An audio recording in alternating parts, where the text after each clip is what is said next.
শিয়াল ও পেঁচা ডাকতেই বাড়ির উঠোন থেকে ঘরের ভিতরে ঢুকলো লক্ষ্মী। হিন্দু বাঙালি জীবনে লক্ষ্মী পুজো অঙ্গাঙ্গিভাবে জড়িত। প্রতি বৃহস্পতিবার প্রতি বাঙালি হিন্দু ঘরে ভক্তি সহকারে লক্ষ্মী পুজো করা হয়। আলপনা, ধূপধুনো, ফলমূল, চিড়ে, গুড়, মিষ্টান্ন সহযোগে নানান উপাচারে বাঙালি হিন্দুরা পরম ভক্তি ভরে মা লক্ষ্মীর পূজা করেন।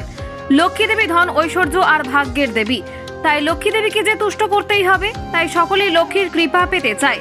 তাছাড়া সারা বছর 4 বার বাড়িতে ধুমধামের সঙ্গে দেবী লক্ষ্মীর পুজো করা হয়। পৌষ মাসে, চৈত্র মাসে, আশ্বিন মাসে আর ভাদ্র মাসে।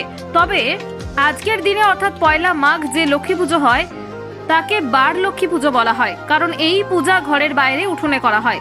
বার লক্ষ্মী পূজা বাড়ির উঠোনে ভালো করে গোবর জল দিয়ে পরিষ্কার করে খুব সুন্দর করে আলপনা আঁকা হয়।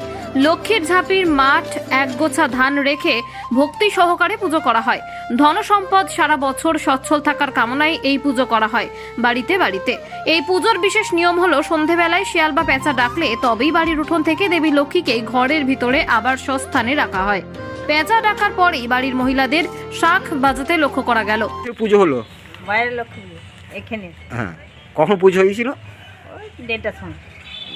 তারপর কেন ওই লক্ষ্মীকে বাড়িতে ঢোকেননি কেন? আর বাহন ডাকবে তারপর ঢুকবো। কি বাহন ডেকেছে? হ্যাঁ আপনি শুনেছেন? হ্যাঁ। কে ডাকলো, পেঁচা না শিয়াল? পেঁচা। আপনার নাম? কৃষ্ণানন্দী। পুজো কখন হলো? পুজো 4টার সময় হয়েছে। তাহলে লক্ষ্মী এখনো বাইরে আছে কেন? মা লক্ষ্মীর বাহন ডাকবে, তারপর মা লক্ষ্মীকে ঘরে ঢোকাবো।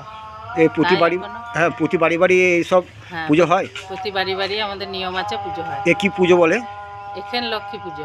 এখানে লক্ষ্মী পুজো বা বাল লক্ষ্মী নাকি? হ্যাঁ, বা বার লক্ষ্মী। তাহলে সব ঘরে মহিলারা তো এভাবে লক্ষ্মীকে আগলে আছে। হ্যাঁ, সব ঘরেই মহিলারা আগুলে আছে। পেঁচা ডাকবে বা হ্যাঁ, শিয়াল পেঁচা ডাকবে? বা মা লক্ষ্মীর বাহন ডাকলে বা শেয়াল ডাকলে হ্যাঁ। মা লক্ষ্মী ঘরে তুলবে। শিয়াল ডাকবে মনে হচ্ছে, বাবা পেঁচা ডাকবে? হ্যাঁ, ডাকবে, অবশ্যই ডাকবে। আপনার নাম? আমার নাম সারদা সাহা। কি পুজো হলো? এটা বাল লক্ষ্মী পুজো বলে এটাকে। ধান দিয়ে বাইরে পুজো হয়। আর কখন পুজো হলো? পুজো 4টের সময় হয়েছে। তাহলে এখনো কেন ঠাকুর লক্ষ্মী ভিতরে এটার ঢুকেনি? একটা নিয়ম আছে, মানে যতক্ষণ না লক্ষ্মীর বাহন ডাকছে ততক্ষণ আমরা এই লক্ষ্মীটাকে ঘরে তুলতে পারবো না। এই পুজোটা বাইরে হয়। আপনি তাহলে কি ওই 4টে পর থেকে এখানে বসে আছেন? হ্যাঁ, এখানেই আমি আগলছি ঠাকুরকে একা রাখতে নেই, এবার ওই জন্যই ঠাকুরটাকে আগলতে হয়। পেঁচা বা শিয়াল ডাকবে মনে হয় আপনার? হ্যাঁ, অবশ্যই ডাকবে। ঠাকুরের একটা মহিমা আছে বই কি, নিশ্চয়ই ডাকবে। আজকে পেঁচা আগে ডাকবে, তারপর যদিও নাম করতে নেই তবুও আমি বলছি আজকে বাহন আগে ডাকবে, তারপরে শিয়াল ডাকবে। আর তার আগে কোনো শিয়ালই আজকে ডাকবে না। প্রতি বাড়ি বাড়ি এই পুজো হচ্ছে না? হ্যাঁ, প্রত্যেক বছরই হয়। সবাইকে এইভাবে প্রতিবারই হয়। সবাইকে এইভাবে মা লক্ষ্মীকে আগলে রেখেছে? হ্যাঁ, সবাই আগুলছে। আচ্ছা, আপনার নাম? পূর্ণিমা সাহা। এই অর্থ আমার ঠিক জানা নাই, তবে দীর্ঘ 200 বছর ধরে এটা প্রথাটা চালু আছে আর কি। এই পয়লা মাঘ সন্ধ্যাবেলায় মা লক্ষ্মীর সমস্ত রকম বাহনকে নিয়ে, ধান নিয়ে গৃহস্থ মেয়ে ছেলেরা পুজোটা আয়োজন করে।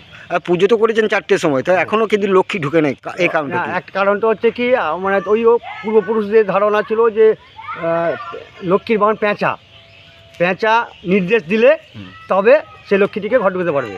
দেখছি বাড়ি হ্যাঁ, অর্থাৎ পেঁচার আওয়াজ শোনার পর মায়েরা সব লক্ষ্মীকে ঘর ঢুকাবে। দেখছি মায়েরা সব তো লক্ষ্মী এর কাছে আগলে বসে আছে এখন। হ্যাঁ। হয় শিয়াল, মানে লক্ষ্মীর বাহন শিয়াল বা পেঁচা, হ্যাঁ, যে কেউ একজন আওয়াজ পেলেই তারা ঢুকাতে পারবে। আমার নাম? মাসুদ মুখার্জি। বাঁকুড়া থেকে দেবজিৎ দত্তের রিপোর্ট, TV5 বাঁকুড়া।